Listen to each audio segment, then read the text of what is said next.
Well, good morning. How are we doing today? Morning. Hey, if you would please open up to Nehemiah chapter 2 is where we're going to land this morning. But first, just let me say I'm so honored to be back with y'all today. I enjoyed worshiping with you, and man, I love the flute in worship, love different instruments, and so it is an honor to be here. And just I think it's one of the most beautiful things when we incorporate other instruments into worship. But Nehemiah chapter 2, we're continuing through the text, and I know Howard started Nehemiah chapter 1 last week, and I got to listen to the majority of his sermon, and man, just appreciated all he had to say in there about prayer and how the Lord brings vision and clarity to people. I have a coworker who lives in Beaumont, and a couple weeks ago, she found herself right in the middle of the path for Hurricane Harvey. And Hurricane Harvey came up through Rockport. We all know when Houston dumped tons of water in Houston proper as well as here. I mean, I think at my house I got over 2 feet of rain, and then moved its way out back into the Gulf and then up through Beaumont. And her house was right in the middle of the path. And so for 3 days she got pummeled with rain. And for 3 days, she knew her house was holding up great. Her surrounding community had begun to flood, but her house was kind of the highest point in the neighborhood. And so she had hope that her house wouldn't get flooded. Then day 4 hit. And when day 4 hit, the water just kept coming and coming and coming. And she evacuated on a boat. And then 4 or 5 days later, after the water receded, she moved into her house to see what happened, and she got 5 feet of water. 5 feet of water in her house. Nothing was in the spot that she left it. The fridge was in the living room. The couch was in the kitchen. It was like a paradox of where things should be. And I had the opportunity to talk to her this week. And I remember her talking about the faith that she had at the beginning of the storm. The faith that God was in control, the faith that no matter what came, no matter what happened, that God would guide her through the process to do whatever it took, no matter what happened. Her husband is a pastor, she is an educator, a trainer, and so she had faith at the beginning of the process, the beginning of the storm.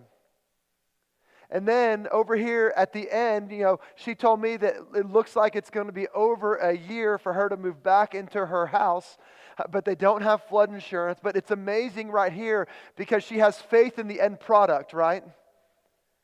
She has faith in the product that, hey, God is going to somehow bring finances to our family. God is somehow going to bring the right contractor into place so that our house is just as good as when it was before the storm.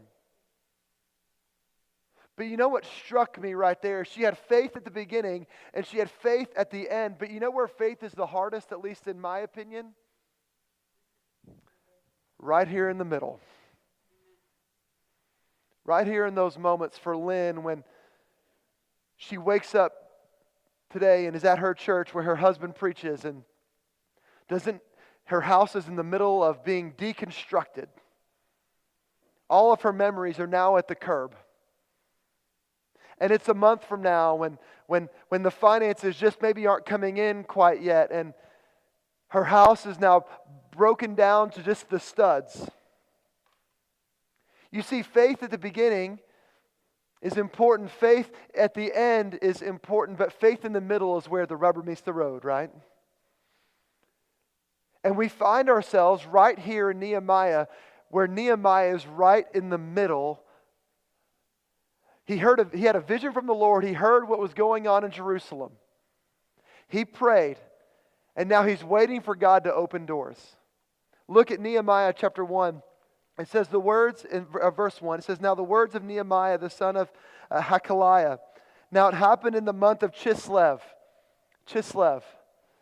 That month is the 3rd Hebrew month in the Hebrew calendar, in the Jewish calendar.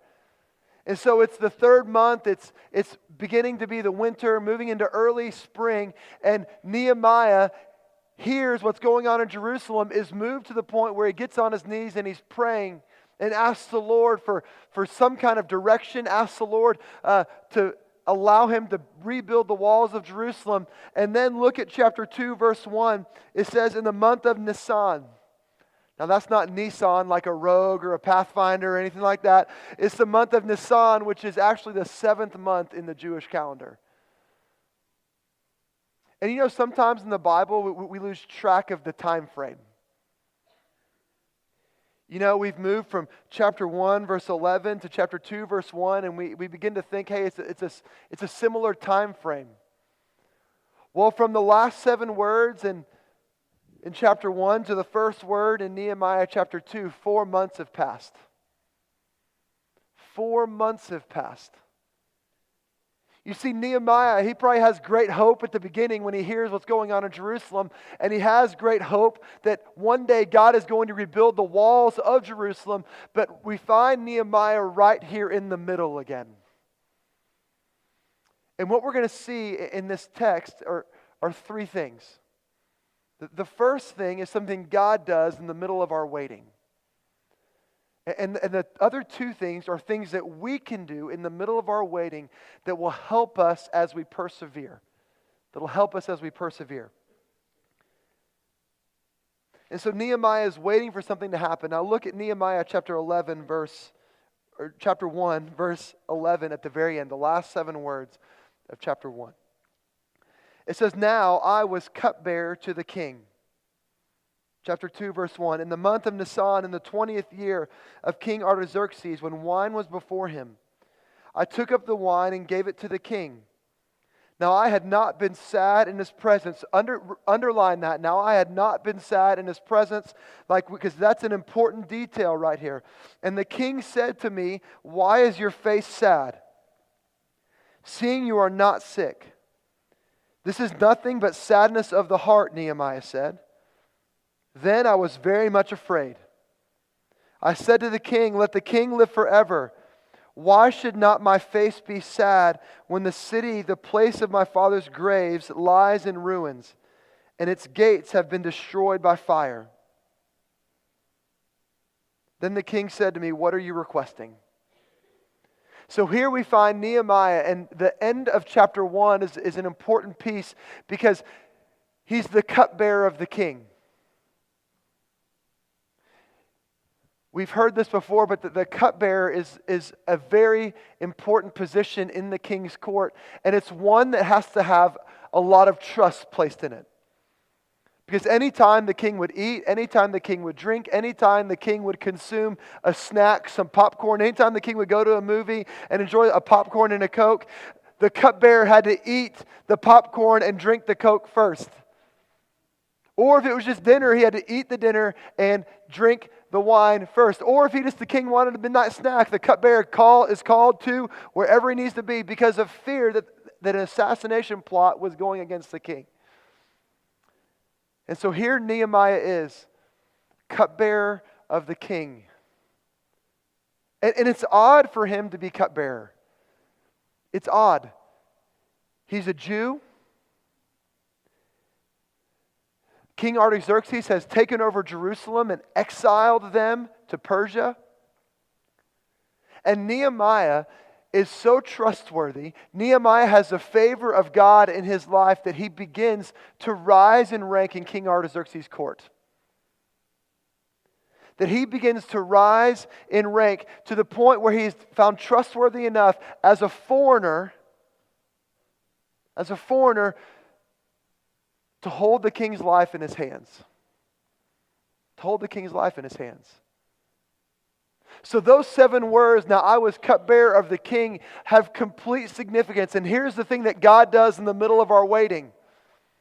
The thing that God does in the middle of our waiting, we are waiting for something to happen. When we have this vision from the Lord and we see that God is going to do something, yet we're right here in the middle of it. The first thing is this, that even in the middle of our waiting, God is doing something.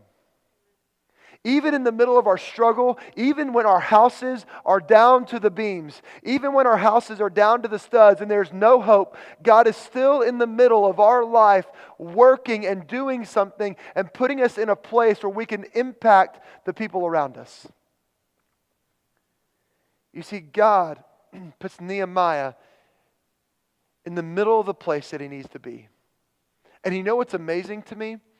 Even before Nehemiah knows that the walls of Jerusalem are desolate, God is already working the plan to put him in a place where he can rebuild it. Isn't that amazing? Isn't that just unfathomable? That God, before we even know what we need, puts us in a place where we can accomplish what it is. Man.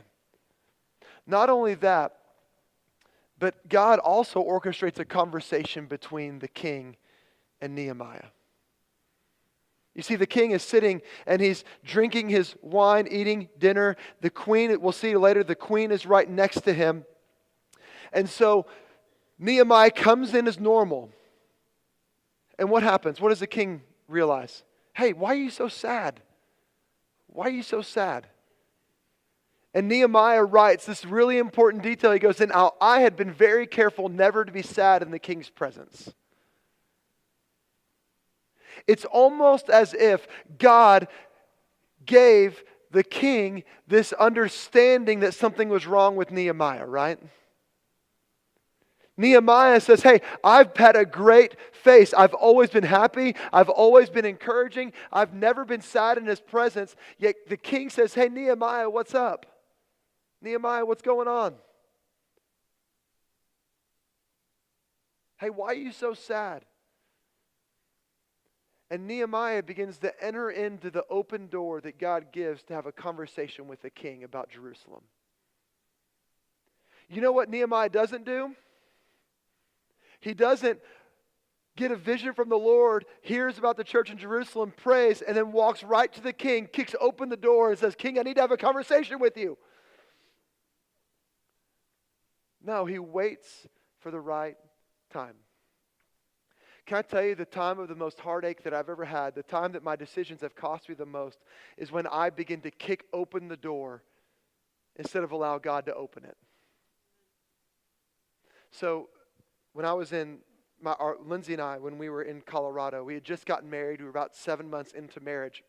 And we had friends that were all older than us in their mid-30s, and we were 22, 23. And so we thought, it's time to buy a house. We were 22, 23 years old, and we thought, hey, you know what? This is what natural 22 and 23-year-olds do. So let's buy a house. We're going to be in Colorado forever, right? And so I begin to start looking for a house, and there's this house from one of our church members who they're moving from Colorado to Florida. And one of the things that Lindsay and I have been really passionate about is Lindsay staying home with our kids whenever we had them. And so we were saving all of her salary. Every bit of it. We were paying off some debt that I had from school and just being crazy or being not smart in college. And so just paying things in credit cards and not paying it off at the end of the month. And so we were paying off all this debt and saving all of her salary. And this house came up for sale that was a great deal. And so we began to walk through the process of buying it. So we went to a mortgage lender, mortgage broker, and we gave them all of our financial information, and they said, hey, you know what, this house is too expensive for you. I can't get you approved. And now, something you should know about me is I'm hyper competitive. Like, it's not that I don't love to win, it's just a passion of mine that I love to win. And it's not that, it's just I like it. And so I'm like, oh, you tell me no, I'll show you a way, my friend. And so I went to mortgage broker after mortgage broker after mortgage broker. And finally I found one. I remember being on the phone with my sister. My sister was like, hey, how's the house purchase going? And I said, it's going great. And she goes, George, are you sure you want to buy this house?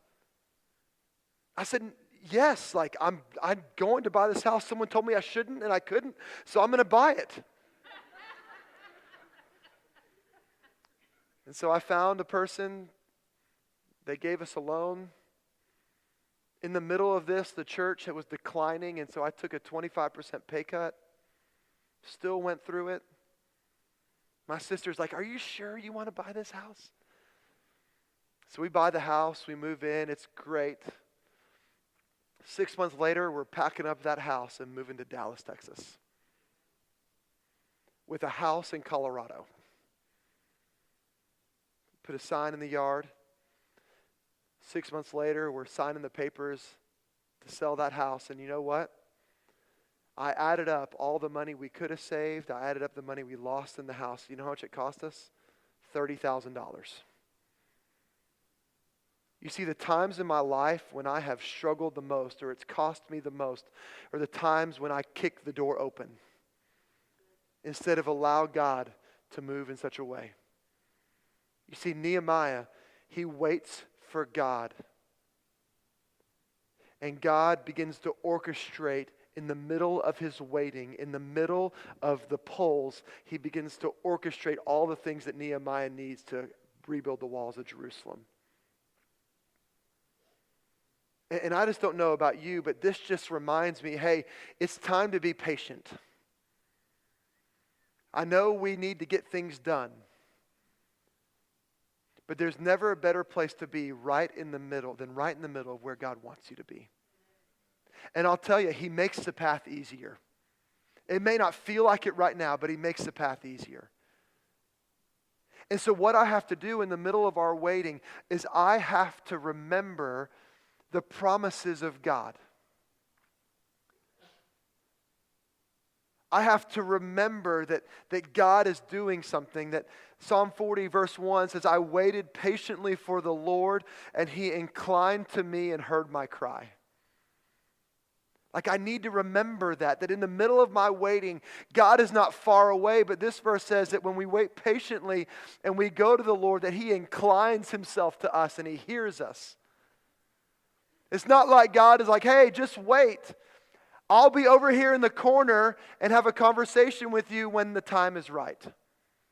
No, it's in the middle of our waiting and God's right next to us. He says, hey, I know it's hard right now, but just wait till the end. Then I need to remind myself that God has my best in mind. Jeremiah 29:11, we all know it. For I know the plans I have for you, declares the Lord. Plans for welfare and not for evil, to give you future and a hope. That God has our best in mind. And you know what's ironic about that verse, Jeremiah 29:11? We love to claim that verse, but you know what God's referencing in that moment? God tells Jeremiah that he's going to raise up the enemy of the Israelites. But it's still for their best. Still for their best, isn't it? So I have to remind myself, hey, God has our best in mind. And then listen, Philippians 4:19, and my God will supply every need of yours according to his riches and glory in Christ Jesus. Then not only will God hear us, not only does God have our best in mind, but he'll supply everything we need. And so if I'm going to wait for God to move, then I've got to remind myself of that. And not only that, I've got to remind myself about the moments that God has been faithful in the past. That I need to pull out my journal and I need to read and I need to remember those moments when God was faithful to me. Because if I'm going to live in that moment, then I need to remember the times that my twins were just born, and at 36 weeks, which was a miracle. My wife is 5 foot nothing, like 5'2", and she had twins. It was like Mount Jacobus coming out of her stomach. And she's not here. She's picking up my daughter from a middle school camp, so I can say that today. But I mean, it was just like straight up. It's like snow-capped mountain right there that she growing for her belly. And so at 36 weeks, they had a C-section, she had a C-section, and they pulled out Hallie. Hallie was screaming, which is a great sound in the birthing room. Hallie was screaming, and then Hudson came out, and it was eerily quiet. And he just was having a hard time. The doctors called it wimpy white boy syndrome. That's what they called it. No kidding. That's what they said. And they wheel Hallie up to our room. Everything's fine. She's doing great. We're celebrating with all of our family. And our son is over down the hall, down the elevator on another floor, breathing at 150 times a minute. And so it's this weird paradox of emotions. We're celebrating over here with one, and then I would go and I would look through the window and just see my son hyperventilating. And I remember the doctor came in and said, hey, he's going to have to go to the NICU. And one of the things that Lindsay, she's very driven, and she's like, hey, these babies are coming home with us. And no one can say that like a mom can say that, but these babies are coming home with us. And so we were praying. The doctor comes in, hey, they're probably going to the NICU. And 45 minutes later, after we prayed, you know what happened? They wheeled Hudson right into the room. And I was talking to the nurse. I was like, what did you do? I mean, like, what happened? And she goes, we were about to take him to the NICU 45 minutes ago. And I just realized, he hasn't eaten yet. It was like, and she said this, it was like God brought it to my mind that he needed to eat. So we stuck a little feeding tube down. I gave him some formula, and he calmed right down. It just turned out my son was hangry,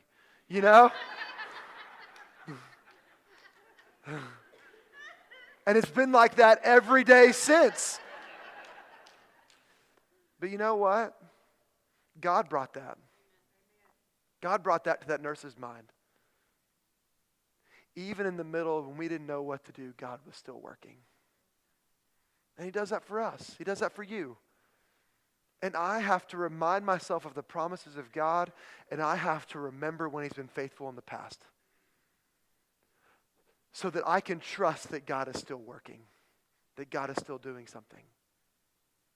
So that's what God does. That's what God does in this moment, is in the middle of our waiting, he moves. He moves. Now look what Nehemiah does. Let's start in chapter 2, verse 4. Then the king said to me, what are you requesting? And I just imagine this moment that Nehemiah, 4 months in, he's just praying and asking God for the door to open. And the door finally opens, and look what happens here. Chapter 2, verse 4b. So I prayed to the God of heaven. Now, I wonder how this went down, though. Like, I just kind of want to put myself in that situation.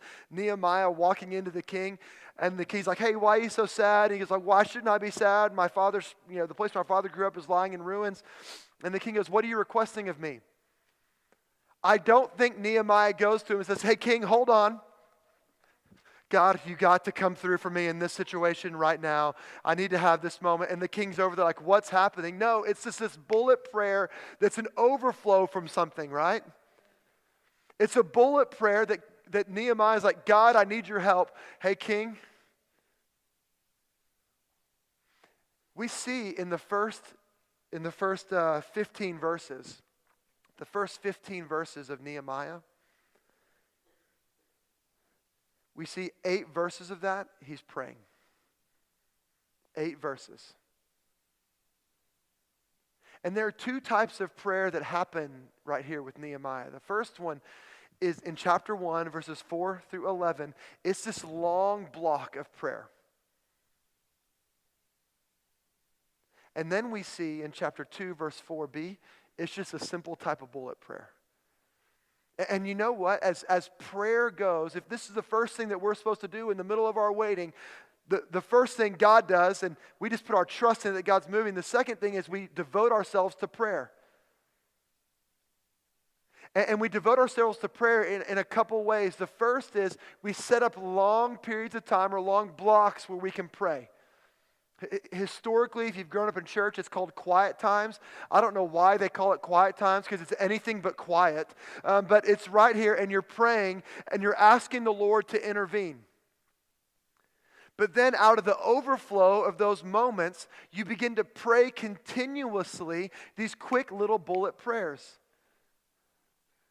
Being a parent, you will master the bullet prayers. My daughter, she's 11 years old, and today, like this week, she shaved her legs for the first time. And as a father, I'm just not quite ready for that. I mean, I'm just not. And I remember her coming up to me and saying, Dad, I think I should buy a razor. And I had to say a bullet prayer to God. I'm serious. Like, God, help me to know what to say in this situation. Hey, Linz, come on over here and let's answer this question about what.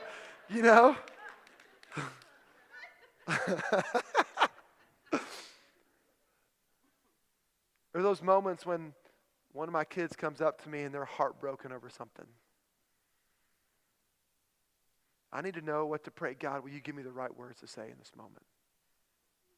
Or when I'm going to lunch with someone and they ask me a question that's real personal, it's hard, and I have to pray, God, give me the right words to say right here.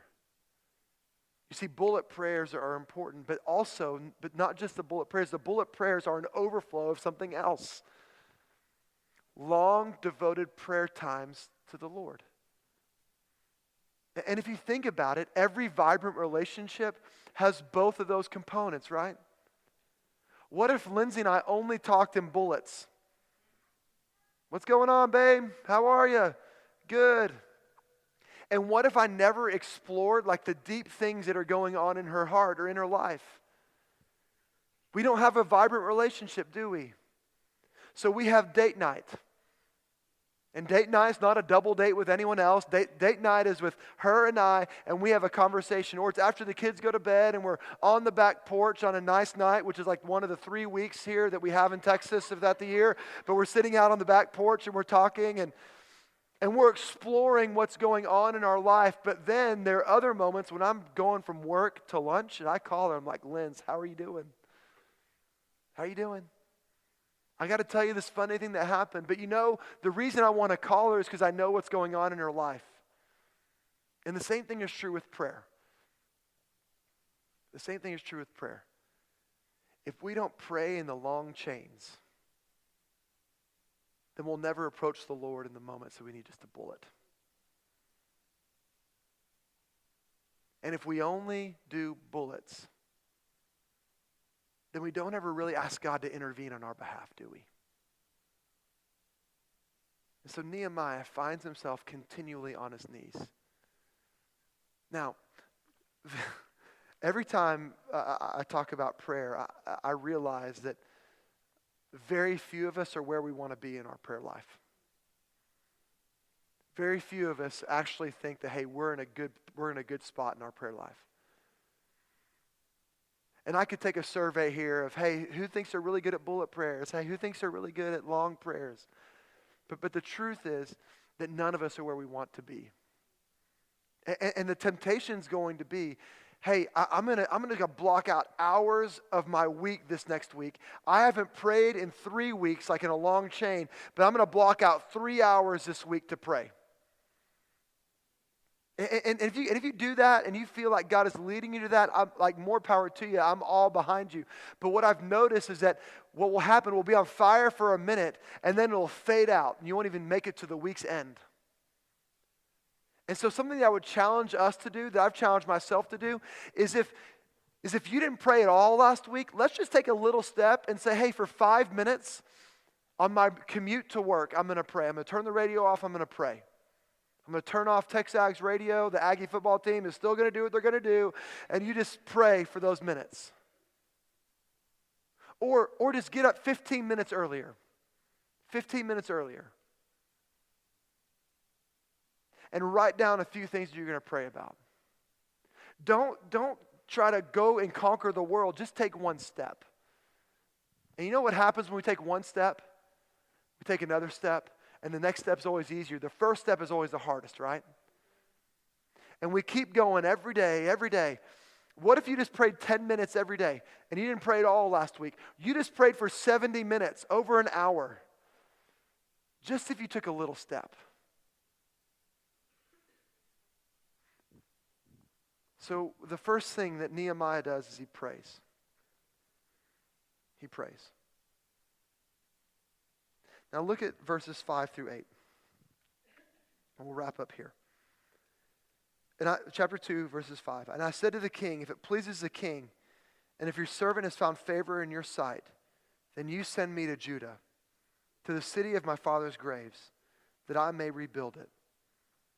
Then the king said to me, with the queen sitting beside him, how long will you be gone, and when will you return? So it pleased the king to send me when I had given him a time.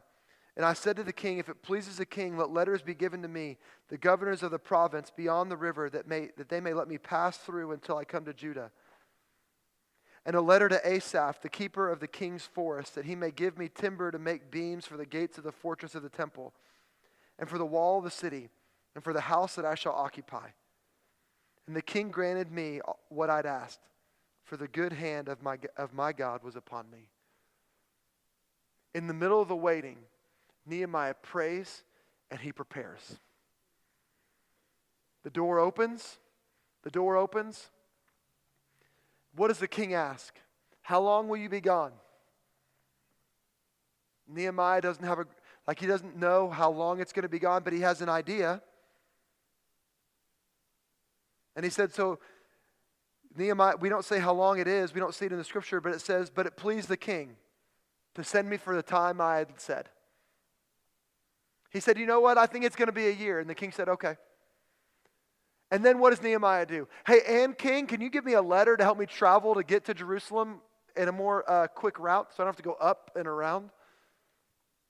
He's like, yeah. Oh, and hey, king, by the way, can you give me a letter for the guy that Asaph, that he runs your forest, and you have lots of forests. And can I get wood from you? You see, Nehemiah begins to lay out everything he needs while he's waiting. So when the door opens, he doesn't plan right then. No, he plans while the waiting is happening. He holds it loosely. I mean, how many times have our plans just blown up? And that's okay. But he holds it loosely, but he's prepared. He's prepared. So what do we see Nehemiah do? The first thing, there's a trust in the Lord. There's a patience that endures because he knows God is moving. The second thing, he prays. And the third thing, he prepares. And what happens? Nehemiah gets to rebuild the wall, right? Nehemiah is used by God to fortify God's city. What would happen in us if we just did those three things? If we knew God was going to move and trusted that and waited patiently for him, and then we prayed and then we prepared. Paul does the same thing in the book of Acts. He trusts that God's going to move. He trusts that God is going to do something. He prays. We see him in jail praying often. We see him shipwrecked praying often. And then we see him preparing missionary journeys. And I love a description that you see in Acts chapter 17. You can turn there if you want, but you don't have to. I'm going to read it and then we'll be finished and we'll pray. But listen, chapter 17, verse 1. Now when they had passed through Amphipolis and Apollonia, they came to Thessalonica. This is Paul and Silas. And Paul went in, as was his custom, and on the 3 Sabbath days he reasoned with them from the Scriptures, explaining and proving that it was necessary for the Christ to suffer and to rise from the dead. And he said, this Jesus whom I proclaim to you is the Christ. And some of them were persuaded and joined Paul and Silas, as did a great many of the devout Greeks. And not a few of the leading women. I love that. It's like not a few of them either. Like a lot of them joined. Like a lot of people believed the gospel for the first time. Verse 5. But the Jews were jealous. And taking some wicked men of the rabble, they formed a mob, set the city in an uproar, and attacked the house of Jason, seeking to bring them out to the crowd. And when they could not find them, they dragged Jason, who Paul and Silas were staying with. They dragged Jason and some of the brothers before the city authorities. And they were shouting. Listen to what they were shouting. Listen to the description that they said of Paul and Silas. I love this. These men who have turned the world upside down have come here also. Can you think of a better description than these men who have turned the world upside down? They've come here and they're doing it. Nehemiah, he waits on the Lord, he prays, he prepares, and he turns Jerusalem upside down. Paul and Silas, they pray, they wait on the Lord, they pray and they prepare and they turn the world upside down by the grace of God. Oh, that that would be said of us. That wherever we go, we get to turn the world upside down for the sake of the gospel. Whether it's a preschool you drop your kids off, whether it's a job that you're in, whether it's some group you're a part of, that wherever you are, the way you wait, the way you trust, the way you pray, and the way you prepare changes that entire group. Man, could that be said of us? That's what I want said of me. Pray with me. God, we are so thankful for your word. We're thankful for the truth that is brought out in it. And God, will you just forgive us? Because the thing that typically goes the first in my life whenever I'm struggling and waiting on you is prayer. And so God, will you forgive me for that being my first instinct is to run away. But God, will you draw us closer to you? God, will you draw us closer? And would you use us like you did Nehemiah, like you did Paul and Silas, to turn the world upside down? And so God, we trust that you can do that. We know you can. And so God, thanks. Thanks. We're about to enter a time of invitation, and sometimes when the Lord is kind of pricking at our heart and our heart gets a little soft, we have a tendency to kind of pull back a little bit. Like as I was writing this, man, God just began exposing things in my life that I needed to repent of, that I needed to get right with him. And he might be doing that with you. And so we're going to sing a song of invitation, and you may need to just come up here and pray. Get on your knees. Like there's nothing magical about this altar right here. It's just, but there's something about coming forward in front of people, right? And there's something about other people coming and praying with you. So, and you may think, hey, I don't know what it is. And that's fine. It's okay. But some of you may need to come up. Others may need someone to pray with. And I know that there'll be some people here that would love to pray with you. Just to ask God to intervene on your behalf as you wait for something. So as the Lord speaks to you, you come. You come.